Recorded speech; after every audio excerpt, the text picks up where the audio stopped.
cause I got them salty.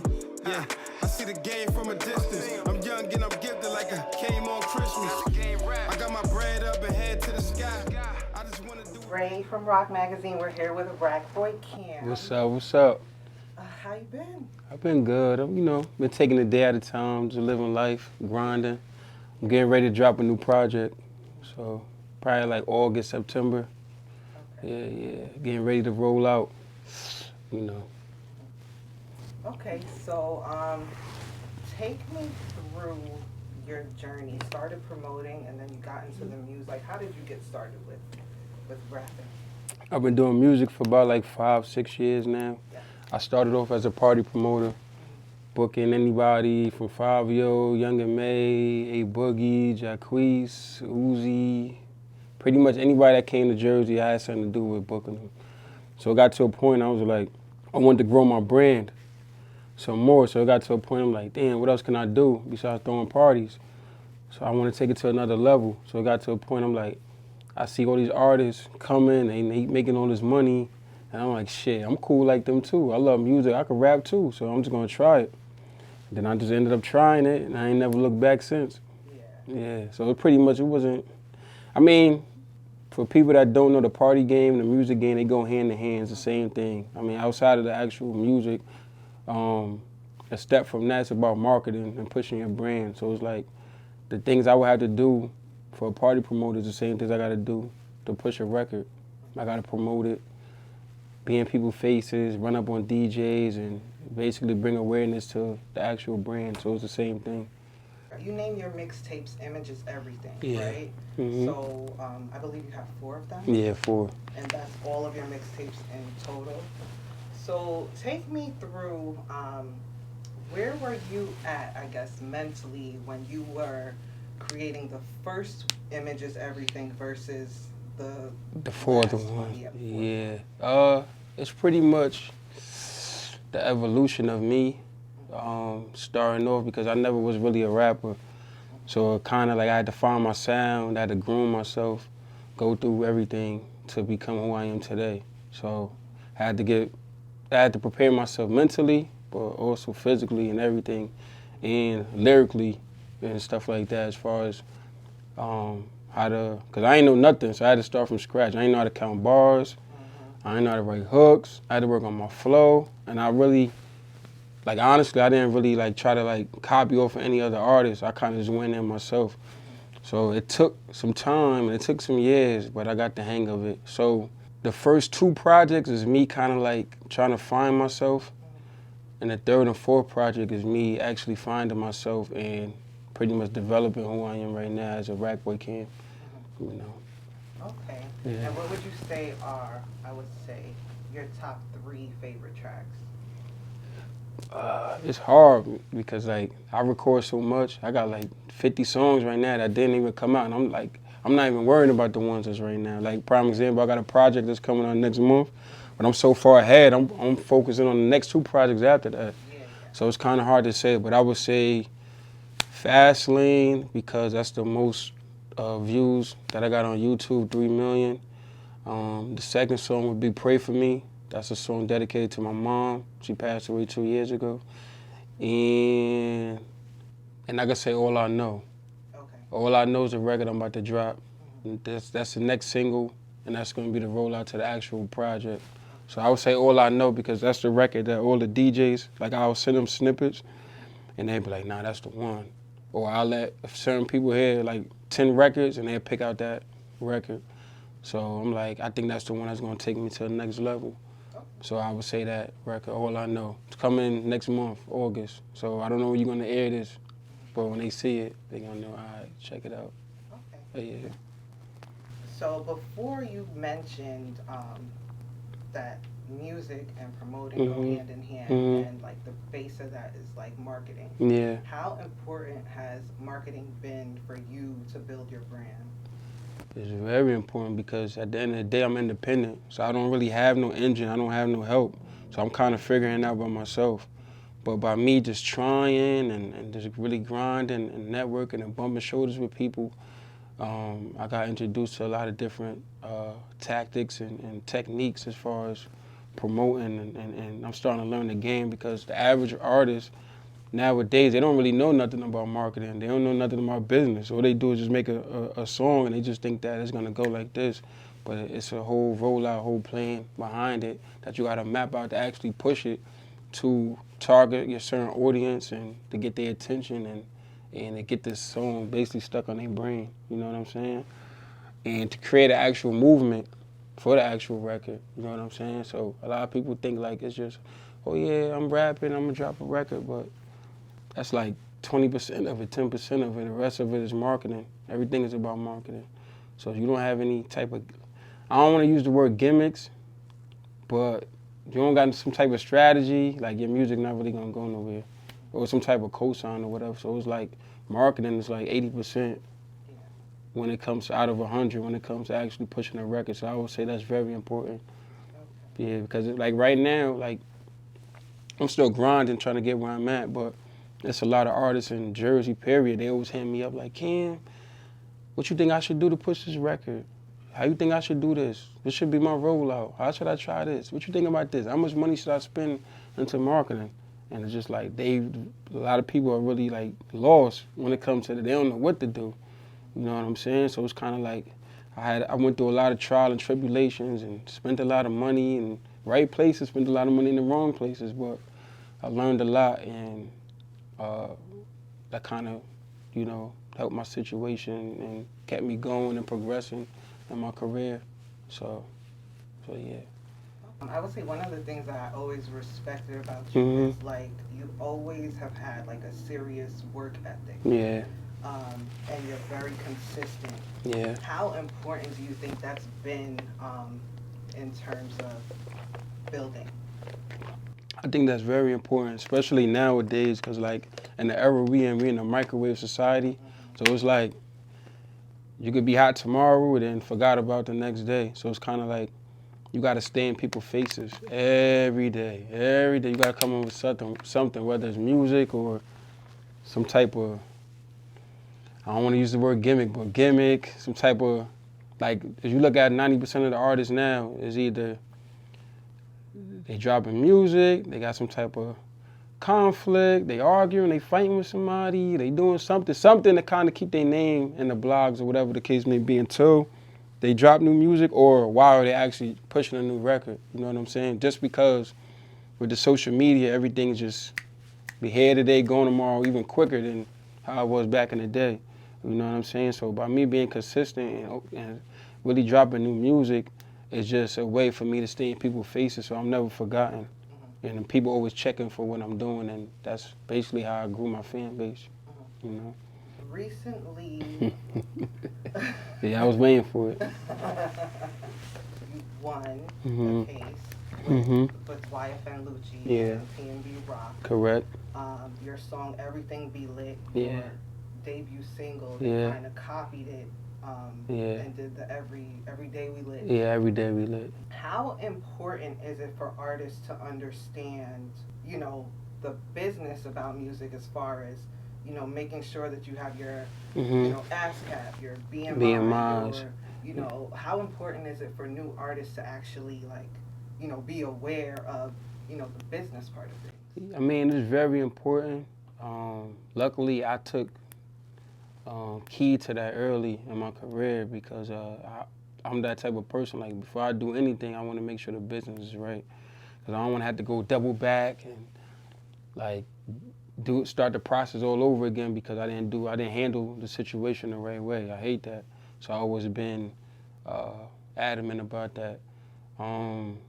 As far as my situation, as far as copyright is concerned, nowadays a lot of people, they just create music and just put it out to the public, not realizing like people could just steal your ideas, your concepts, your melody, any little thing, and recreate it, and not realizing that that's a problem if you don't handle your business, because at the end of the day, if your idea inspires somebody else to make something, you're basically like you're a creator of that, you know? So before I even get into that whole situation, I'm gonna break that down from beginning to end. But prime example, like Kodak Black, he had a song called No Flock, and Cardi B basically took the concept and the idea and made Bodak Yellow. The songs don't sound exactly alike, but she basically, his song basically influenced her to create that record. You know what I mean? So if you don't know the business, a lot of people think like, oh, when it comes to copyright infringement, the records got to sound exactly the same. But that's not the case. It's a lot of different ideas. It could just be a concept. It could be a melody. Any little thing that could just show that this for me to make this particular record, I got my ideas from this record or this person. You know what I mean? So and that could just go from all types of different type of levels. Like my lawyer, when I broke everything down to him and he did his little study case on it, he found about like 60 similarities between both records that I didn't even know. I'm just thinking like it's the concepts, the hook sound similar, stuff like that. But it was more things. Like he broke down the actual mechanics of the record. You know what I'm saying? So if you took my words off and just like had the words a cappella and put it on their beat, it would flow the same, vice versa. So where I was getting at with it, that's like, dang, I forgot the record. That's like Cisco with the Dong song. He used a portion of, dang, can't think of the record right now. I want to say Ricky Martin or something with Living La Vida Loca. Was that Ricky Martin? Yes. So he implemented that melody, that part into the record, not thinking it was small, it was nothing too crazy. I guess somebody on his staff didn't let him know how serious that move was. And Ricky Martin ended up owning 80% of that record of the Dong song. And that shit went damn near, I want to say it went damn near diamond or close. I know it did over 5 million. So Ricky Martin definitely came up on that. Just for that, you know, Cisco not really handling his business the way he was supposed to. So to break down my situation is that I'm gonna try to sum it up as quick as possible. I have relationships with both parties. Think Is a Game is a label in Atlanta that Wife and Lucci is signed to. They was trying to sign me for Everything to Be Lit and a record I had called Drink or Two at the time. We was going back and forth for like a year. Nothing really evolved from that, but they had all my music. Aside from that, I went on tour with Zoe Dollars, and like my second show, RaeROQ comes to the show. He chilling with me and Zoe, you know, thinking nothing of it. He showing love. I'm performing the record. They playing the record. He with me, he vibing with me and everything, chilling with me and everything. Also, side note from that, somebody who got him his deal was also trying to help me get a situation for that particular record. You know, a lot of people don't know that. But fast forward from that, they come out with the record Every Day We Lit. So when I first hear it, I'm like, I don't know, because I don't really know too much about copyright infringement. I really don't know, but it's like I feel some type of way because I know it sounds similar to my record, and both parties, I have relationships with both parties. But at the same time, I don't really like drama, and I kind of like lay it back, so I'm like, I don't know, whatever, it is what it is.